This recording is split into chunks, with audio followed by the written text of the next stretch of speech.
The day Samuel's life began to unravel was marked by an eerie stillness in the air, the kind that presses down on the chest and makes breathing a conscious effort. The once celebrated artist, now a shadow of his former self, had retreated into his studio as he did every morning.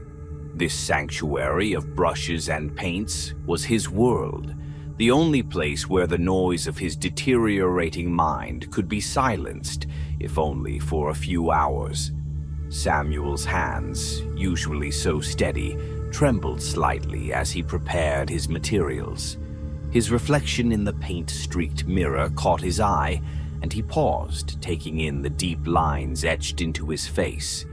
He was no longer the young prodigy who had taken the art world by storm. The years of solitude and obsession had taken their toll.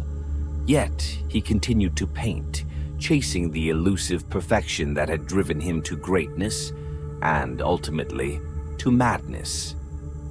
It started as a faint itch on his forearm, a minor irritation that, under normal circumstances, wouldn't have warranted a second thought.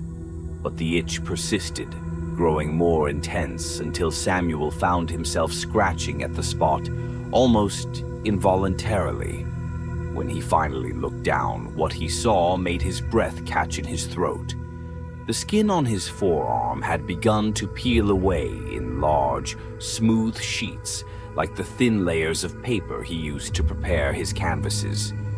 Beneath the peeling skin, instead of raw flesh or blood, there was something else entirely. An unnaturally smooth, white surface that resembled the blank expanse of a canvas. Samuel staggered back, a wave of nausea washing over him. His mind raced, trying to make sense of what was happening, but there was no logical explanation. He stared at his arm, his artist's eye noting the strange, almost perfect texture of the exposed surface. It was as if his body had been transformed into something inhuman, something meant to be painted on. The shock of the discovery left Samuel paralyzed for several moments, the world around him blurring into a surreal haze. When he finally regained his composure, he did the only thing that made sense in that moment. He reached for his paints. With trembling hands, he dipped a brush into a palette of vibrant colors, and hesitated only for a heartbeat before bringing it to his arm. The bristles touched the smooth surface, and Samuel watched, transfixed, as the colors spread like wildfire, sinking into the skin canvas with a brilliance that took his breath away. The paints came alive in a way he had never seen before, the hues more vivid, the textures richer than anything he had ever created on traditional canvases. A twisted sense of wonder crept into his mind, pushing aside the initial horror. The colors seemed to pulse with life, the brush strokes forming shapes and patterns that were almost hypnotic. The pain he had expected from painting directly onto his own flesh never came. Instead, there was a strange sensation of connection, as if the brush was an extension of his being, the paint a part of his soul. As Samuel continued to paint, the fear that had gripped him moments earlier began to fade, replaced by an overwhelming compulsion to create. This new canvas, his own body, was perfect, limitless in its potential. The possibilities were endless, and for the first time in years, Samuel felt the spark of true inspiration. The art that had once flowed from his mind to the canvas now surged through his veins, demanding to be released. Hours passed unnoticed as Samuel worked in a frenzy, lost in the act of creation. By the time he finally stepped back to admire his work, the once white surface of his arm was covered in a masterpiece of swirling colors and intricate designs. But even as he admired the beauty of what he had created, a part of him couldn't shake the unease that lingered in the back of his mind. He had transformed his own skin into art, but at what cost? The patches of smooth, white skin were spreading, slowly consuming more of his body with each passing day. What had started as a small irritation had become a horrifying transformation, turning him into something unrecognizable. Samuel's obsession deepened as the days turned into weeks. He abandoned his canvases entirely, focusing all his attention on the living artwork that his body had become. Each new patch of skin that peeled away revealed more of the smooth white surface beneath. And with each new patch, Samuel's work grew more vivid, more alive. He found himself compelled to sacrifice more and more of his skin, driven by a force he couldn't understand or control. Clara, his young assistant, was the first to notice the change in him. She had always admired Samuel's talent, even if she couldn't understand his need for solitude. But now, as she watched him work, she felt a growing sense of dread. The man she had once known was slipping away, replaced by someone or something else. Samuel's eyes, once filled with the spark of creative genius, were now hollow and distant, focused entirely on the grotesque beauty he was creating. His obsession with his new art consumed him, and Clara could only watch in horror as he sacrificed more and more of himself to it. She tried to reach out to him, to pull him back from the edge, but he was too far gone, lost in the twisted world he had created. The studio, once a place of light and inspiration, had become a chamber of nightmares. The walls were lined with sketches of the grotesque images Samuel painted on his skin, each one more disturbing than the last. The air was thick with the scent of paint and blood, and the sound of Samuel's brushstrokes echoed in the silence, a haunting reminder of the madness that had taken hold of him. As the days passed, Clara's fear grew. She knew something was terribly wrong, that the transformation she was witnessing was more than just the product of Samuel's disturbed mind. The strange patches of skin that covered his body, the way the paint seemed to come alive on his flesh, it all pointed to something darker, something beyond her understanding. And yet, she couldn't bring herself to leave. She was drawn to Samuel, to the mystery of his transformation, even as it filled her with dread. There was something about the art he was creating, something that spoke to her on a primal level. It was beautiful and terrifying, a reflection of the darkest parts of the human soul, and though she feared what it might mean, she couldn't look away. As Samuel's condition worsened, Clara found herself drawn deeper into the mystery, determined to uncover the truth of what was happening to him. But with each new discovery, her fear grew until she could no longer ignore the reality of the situation. The man she had once known was gone, replaced by a monster of his own creation. And she knew deep down that whatever was happening to Samuel would not stop with him. The curse, she realized, had only just begun to reveal its true nature. Clara had always been a curious soul, her mind sharp and unrelenting in its quest for knowledge. It was this quality that had first drawn Samuel to her, and it was this same quality that now led her down a dark and twisted path. As Samuel's condition deteriorated, Clara's concern grew into a gnawing anxiety that she could no longer ignore. The studio had become a tomb, filled with the stench of decay and the haunting presence of Samuel's living canvases. She knew that the key to understanding his transformation lay somewhere within the confines of the house, buried in the shadows of his past. One late afternoon, as the sun dipped below the horizon and the studio was cast in a deep, ominous twilight, Clara found herself wandering through the old Victorian mansion that Samuel called home. The house had an eerie, almost sentient quality, its walls seeming to pulse with the weight of secrets long buried. Clara's footsteps echoed through the empty hallways, the silence pressing in on her like a living thing. She had never ventured far from the studio before, but something compelled her to explore further, to seek out the answers that eluded her. Her journey led her to the attic, a place Samuel had warned her to avoid.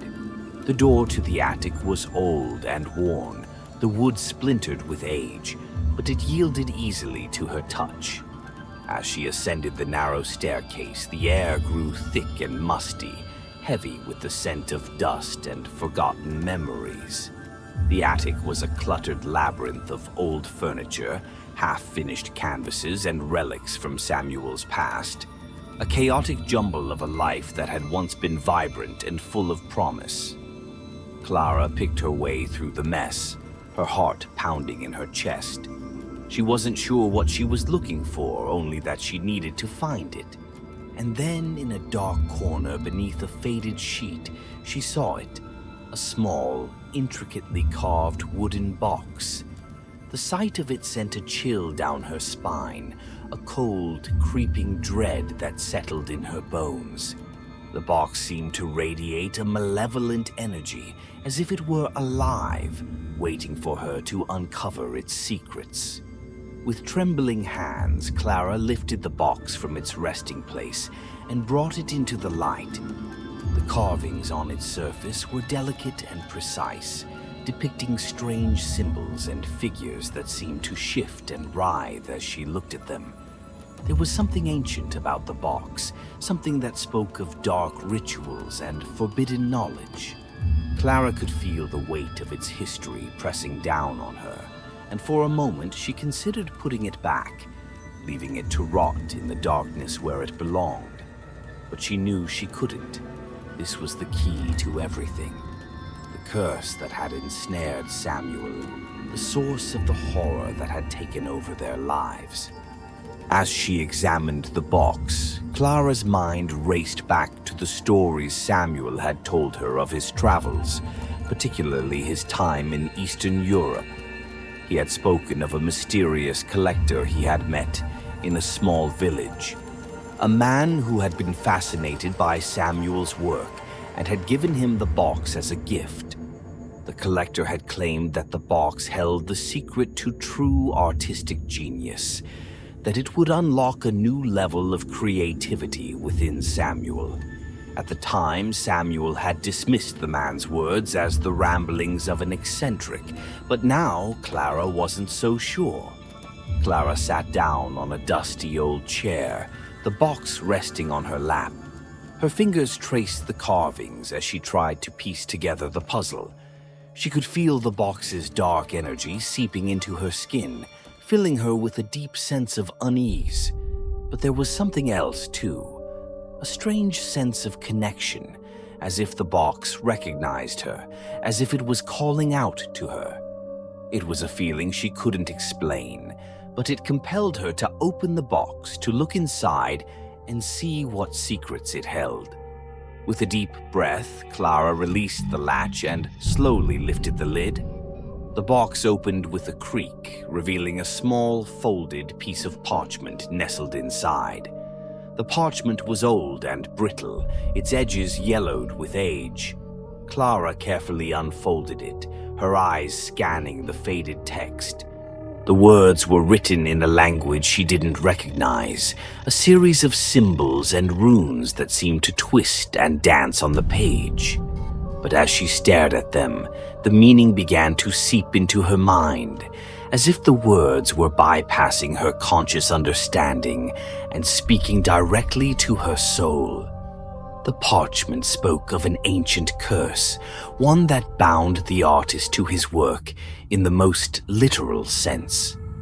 The box, it seemed, was a vessel of dark power, a conduit for the curse that had been passed down through generations of artists, each one paying the price for their genius with their flesh and blood.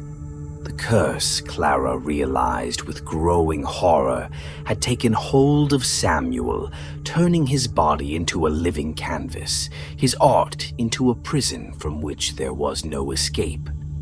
Clara's hands shook as she read the final lines of the parchment, a chilling revelation that sent a wave of terror crashing over her. The curse was not just confined to the artist, it spread to those around him, consuming everyone who came into contact with his work. The more she read, the more she understood that Samuel was doomed, and she with him. The curse was already at work, binding her to Samuel's fate, pulling her into the same dark abyss that had claimed him. Desperation gripped Clara as she realized the full extent of the horror she had uncovered. She had to do something, anything, to stop the curse from spreading further. But as she looked down at the box, she knew that destroying it would not be enough. The curse was already too deeply ingrained in their lives, its roots too deeply entwined with their souls. The box was merely a vessel, a symbol of the darkness that had already taken hold. Tears filled Clara's eyes as she placed the parchment back in the box and closed the lid. She had hoped to find a solution, a way to save Samuel, but instead, she had found only despair. The curse was too powerful, too ancient to be broken by any means she could comprehend. All she could do now was try to protect herself, to distance herself from Samuel and the nightmare he had become. But even as she thought this, Clara knew it was impossible. She was bound to Samuel by more than just the curse. There was a bond between them, one that went beyond the physical, one that had been forged through their shared passion for art and their shared descent into madness. She couldn't abandon him, not now, not when he needed her the most. But she also couldn't stay and watch him be consumed by the curse, knowing that it would soon claim her as well. Clara left the attic with the box clutched tightly in her hands, her mind a whirlwind of fear and uncertainty. The weight of what she had discovered pressed down on her like a physical burden, and she knew that nothing would ever be the same. The curse had been unveiled, but the true horror of it was only just beginning. The change in Samuel was subtle at first, almost imperceptible to anyone who didn't know him well. But Clara knew him better than anyone, and she saw the darkness that was slowly consuming him. The discovery of the artifact had shaken her to her core, but what frightened her more was the transformation she witnessed in Samuel every day. He was no longer the man she had once admired, the artist whose work had moved her in ways she couldn't explain. The passion that had driven him to create masterpieces had twisted into something grotesque, something far beyond obsession. Samuel had become a slave to the curse, and it was driving him to the brink of insanity. The studio, once filled with light and creativity, had become a chamber of horrors. The paintings that Samuel now created on his own flesh were unlike anything Clara had ever seen. Dark, twisted images that seemed to pulse with a life of their own. The once vibrant colors he used now bled into one another, creating a chaotic swirl of nightmares that seemed to reach out from his skin, desperate to escape their living canvas. Samuel's body had become a grotesque work of art, each patch of white canvas-like skin, a testament to his sacrifice. The more he painted, the more the ink-like substance that replaced his skin seemed to spread, crawling across his body with a sinister intent. It wasn't long before the paintings themselves began to move, the images twisting and shifting as if they were alive, feeding off Samuel's madness. Clara watched in horror as Samuel lost himself in his work. He barely ate, barely slept, his once vibrant eyes now hollow and sunken. The man she had once known was gone, replaced by a husk that was driven solely by the need to create, to pour every ounce of his being into the grotesque art that now covered his body. "Samuel, you have to stop," Clara pleaded with him one evening, her voice trembling with fear. She stood at the doorway of the studio, afraid to enter, afraid of what she might see if she stepped inside. "This isn't art anymore, it's killing you." Samuel didn't look up from his work. His hand moved with a mechanical precision, the brush sliding across his chest, adding another layer to the writhing, living painting that now covered most of his torso.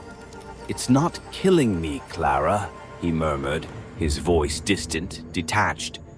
"It's freeing me. This is the purest form of creation, my art, my very life. They're one and the same now." Clara's heart broke at his words. She had always admired Samuel's dedication to his craft, but this was something else entirely.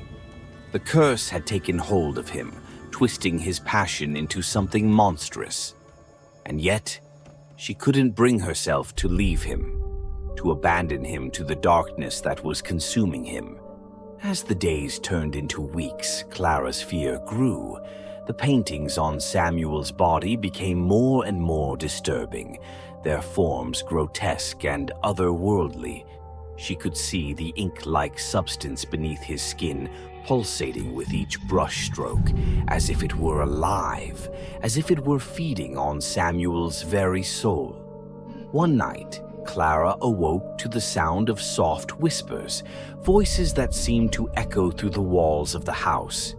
She sat up in bed, her heart pounding in her chest, and listened. The whispers were coming from the studio. She knew she should stay away, but something drew her toward the sound, a compulsion she couldn't resist. The studio door was ajar, and as Clara approached, she could see the flickering light of a candle inside. She pushed the door open cautiously, and what she saw made her blood run cold. Samuel was standing in the center of the room, his body stripped bare, revealing the full extent of the curse's grip on him. His entire torso, arms, and legs were covered in the living paintings, the ink-like substance writhing beneath the surface of his skin. But it wasn't just his body that was changing.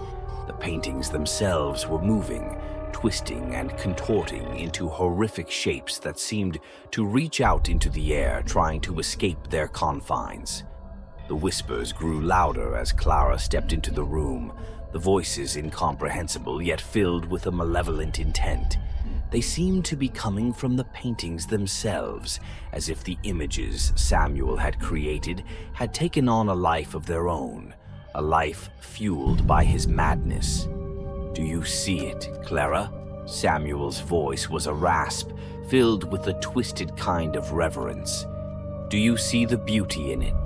This is what true art is, creation from the very essence of life."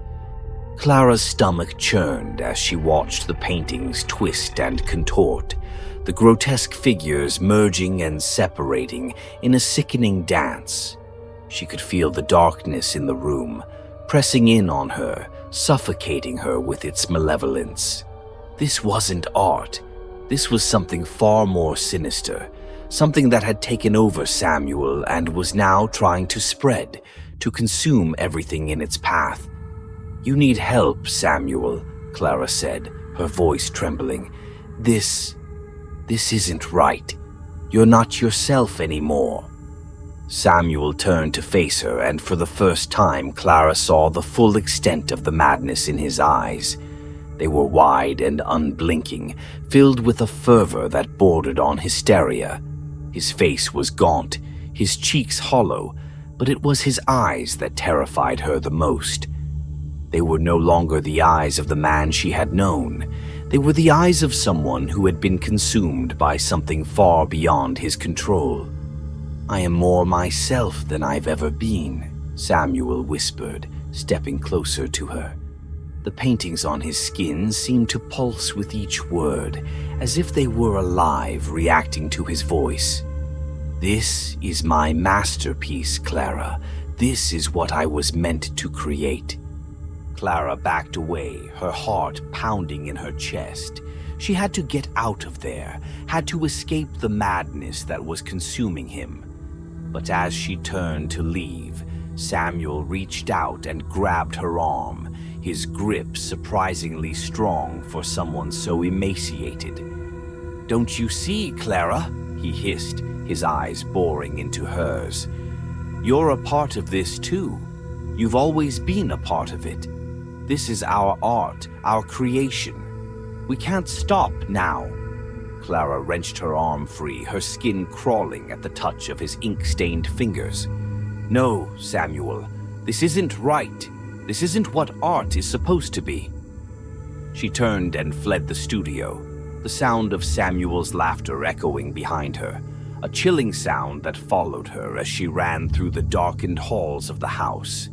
She didn't stop until she was outside, the cool night air hitting her like a splash of water, snapping her out of the nightmare she had just witnessed. For a long time, Clara stood outside, gasping for breath, her mind reeling from the horror of what she had seen. Samuel was lost. There was no saving him now. The curse had taken him, turned him into something monstrous. But what terrified her more than anything was the realization that Samuel was right. She was a part of this, bound to him by the curse that had taken hold of them both. Clara knew she couldn't leave, not yet. She had to find a way to stop this, to break the curse before it consumed them both. But deep down, she feared it was already too late. The darkness had taken root, and it was only a matter of time before it spread to her as well. As she stood in the cold night, staring up at the looming silhouette of the house, Clara made a silent vow. She would do whatever it took to end this, to destroy the curse before it destroyed them. But the fear gnawed at her, a fear that she couldn't shake. What if the curse couldn't be broken? What if the darkness had already claimed them both? With a heavy heart, Clara turned back toward the house, the weight of her decision pressing down on her. She would go back inside, back into the nightmare that had taken hold of their lives. But as she walked through the door, she knew that whatever happened next, there was no turning back. The descent into madness had begun, and there was no escape from the darkness that awaited them. The night was suffocating, the air thick with a darkness that felt almost tangible, as if it were alive and pulsing around Clara. She could feel it pressing in on her, tightening around her throat, and yet she could not stop moving forward. Her steps echoed through the empty halls, each one heavier than the last, as if the very house was trying to pull her back, to keep her from reaching her destination. But Clara knew there was no turning back now. The weight of her decision, of the events that had led her to this moment, was too great. She had made a promise to herself, a vow that she would end this, that she would save what was left of Samuel and herself before the curse consumed them both completely. But as she approached the studio, the cold knot of fear in her stomach tightened, threatening to unravel her resolve. The door to the studio loomed before her, slightly ajar, just as she had left it. Beyond that door lay the horrors that had taken Samuel from her, that had twisted his soul and turned him into a living nightmare. Clara hesitated for a moment, her hand hovering over the doorknob, fear gnawing at her from the inside. But she knew she had no choice. The final confrontation awaited, and with it, the truth she had been seeking all along. With a deep breath, Clara pushed the door open and stepped inside. The studio was bathed in an unnatural light, a sickly glow that seemed to emanate from the very walls themselves. The air was thick with the stench of paint, blood, and something far darker, something that made Clara's skin crawl. The paintings that Samuel had created on his own flesh now covered every surface, the grotesque images twisting and writhing as if they were alive, their movements synchronized with the beat of Clara's heart. And in the center of it all was Samuel. He stood in front of a large mirror, his back to her, his body a canvas of horrors. The ink-like substance had spread across his entire form, transforming him into something that was no longer human. The paintings on his skin moved with a life of their own, the colors shifting and merging, creating scenes of unimaginable terror and beauty. But it was his face reflected in the mirror that struck Clara the most. His eyes, once filled with the spark of life and creativity, were now black voids, empty and hollow, reflecting nothing but the darkness that had consumed him. His features were gaunt, his skin stretched tight over his bones, and yet there was a strange serenity in his expression, as if he had found peace in his descent into madness. "Samuel," Clara whispered, her voice trembling with fear and sorrow. He didn't respond, didn't acknowledge her presence. He simply continued to stare at his reflection, lost in the twisted beauty of his creation. Clara took a tentative step forward, her heart pounding in her chest. She could feel the curse in the air, thick and suffocating, its presence almost overwhelming. But she had to reach him, had to break through the darkness that held him captive. "Samuel, please," she begged, her voice cracking with desperation. "You have to stop this. It's killing you. It's killing both of us." Slowly, Samuel turned to face her, his movements languid, almost dreamlike. His black eyes locked onto hers, and for a moment Clara thought she saw a flicker of recognition of the man he had once been. But it was fleeting, gone as quickly as it had appeared, swallowed by the void that had taken root in his soul. "It's too late, Clara," he murmured, his voice a ghost of what it once was. This is who I am now. This is what I was meant to create." Clara shook her head, tears streaming down her face. "No, Samuel. This isn't you. This is the curse. It's taken everything from you, from us. But we can still fight it. We can still end this." Samuel's lips curled into a sad smile, the kind that spoke of resignation, of a man who had accepted his fate. "I can't fight it, Clara. It's a part of me now. The curse, it's not something you can break. It's something you become." Clara's heart shattered at his words, the finality of them piercing through her like a knife. But she couldn't give up, not now, not when she was so close. She reached out to him, her hand trembling, desperate to touch him, to feel some part of the man she had loved. But as her fingers brushed against his ink-covered skin, a jolt of pain shot through her, and she pulled back with a gasp. The curse had spread to her. The skin on her hand had begun to peel away, revealing the same canvas-like surface that had consumed Samuel. The ink-like substance began to creep up her arm, its cold touch sending a wave of terror crashing over her. She could feel it seeping into her, taking root in her soul, just as it had with Samuel. No, this can't be happening," Clara whispered, staring in horror at her transforming hand. "This isn't real. It can't be real." But it was.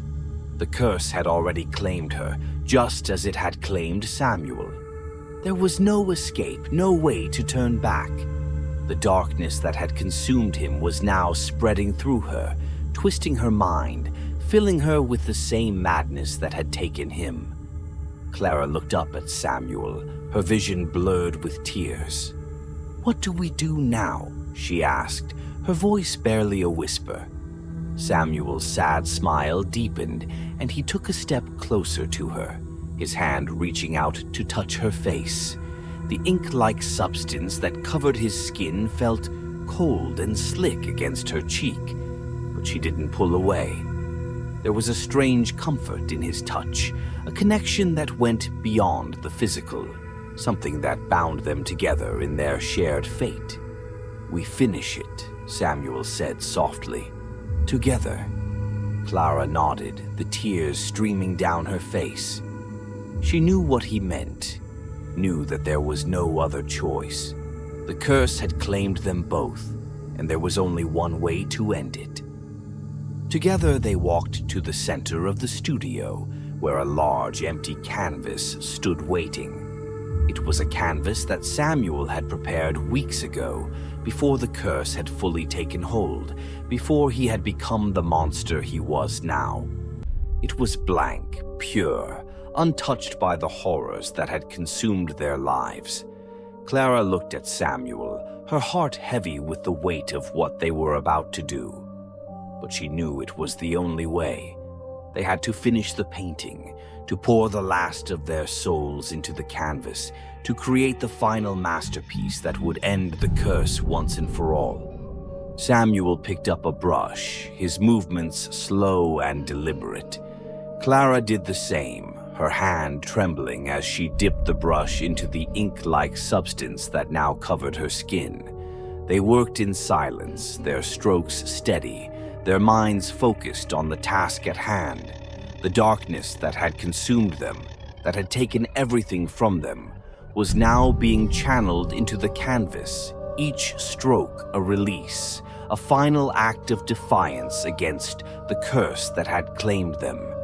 As they painted, the studio seemed to come alive around them, the walls pulsating with the same dark energy that had consumed their lives. The paintings on Samuel's skin began to fade, the ink-like substance retreating, as if it were being drawn into the canvas itself. The air grew thick with the scent of paint and blood, and the whispers that had once filled the room grew louder, more frantic, as if they were trying to stop them, to keep them from completing the painting.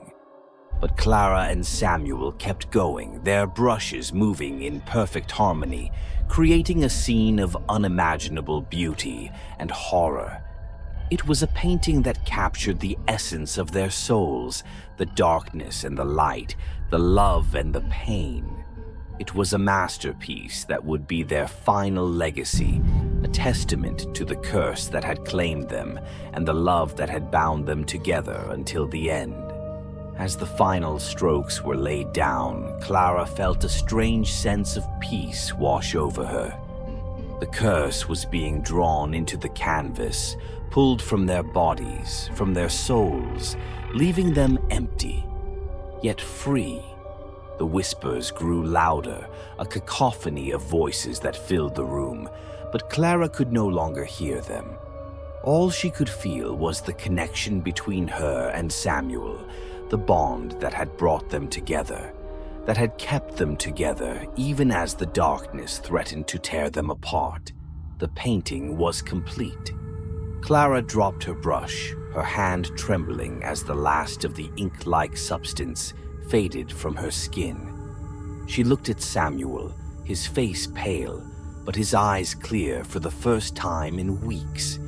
The darkness was gone, drawn into the canvas, leaving behind only the two of them, their souls intertwined, their fate sealed. Samuel reached out and took her hand, his touch warm and comforting. "It's over," he whispered, his voice filled with a quiet relief. "We did it." Clara nodded, tears streaming down her face. "Yes, it's over." They stood together in silence, staring at the painting that had become their final masterpiece, the culmination of their lives, their love, and their pain. The curse had been broken, the darkness sealed away in the canvas, never to return. But as they stood there, a strange feeling began to creep over Clara. It was a sense of detachment, of something slipping away, and she realized with a start that the curse hadn't just been drawn into the canvas, it had taken them with it. Their bodies, their souls, were now a part of the painting, forever bound to the masterpiece they had created. Clara looked at Samuel, her eyes wide with realization, but there was no fear in his expression, only acceptance and a deep, abiding love that mirrored her own. They had given everything to break the curse, and in doing so they had become a part of the art, a part of the very thing that had consumed them. As the last of their consciousness faded, Clara felt a sense of peace, of release. They had created something beautiful, something that would live on long after they were gone. And in that final moment, as they became one with the painting, she knew that they had won. The curse had been broken, and they had found their peace. The studio was silent now, the darkness gone, replaced by the soft glow of the finished painting. It was a masterpiece, a work of art that captured the essence of life and death, love and loss. And as the light of the morning sun filtered through the windows, the painting seemed to pulse with a life of its own, a final testament to the artists who had created it. And then, as the first rays of sunlight touched the canvas, it shimmered and faded, leaving nothing behind but an empty studio, the echoes of a curse, and the memory of a love that had endured beyond the grave.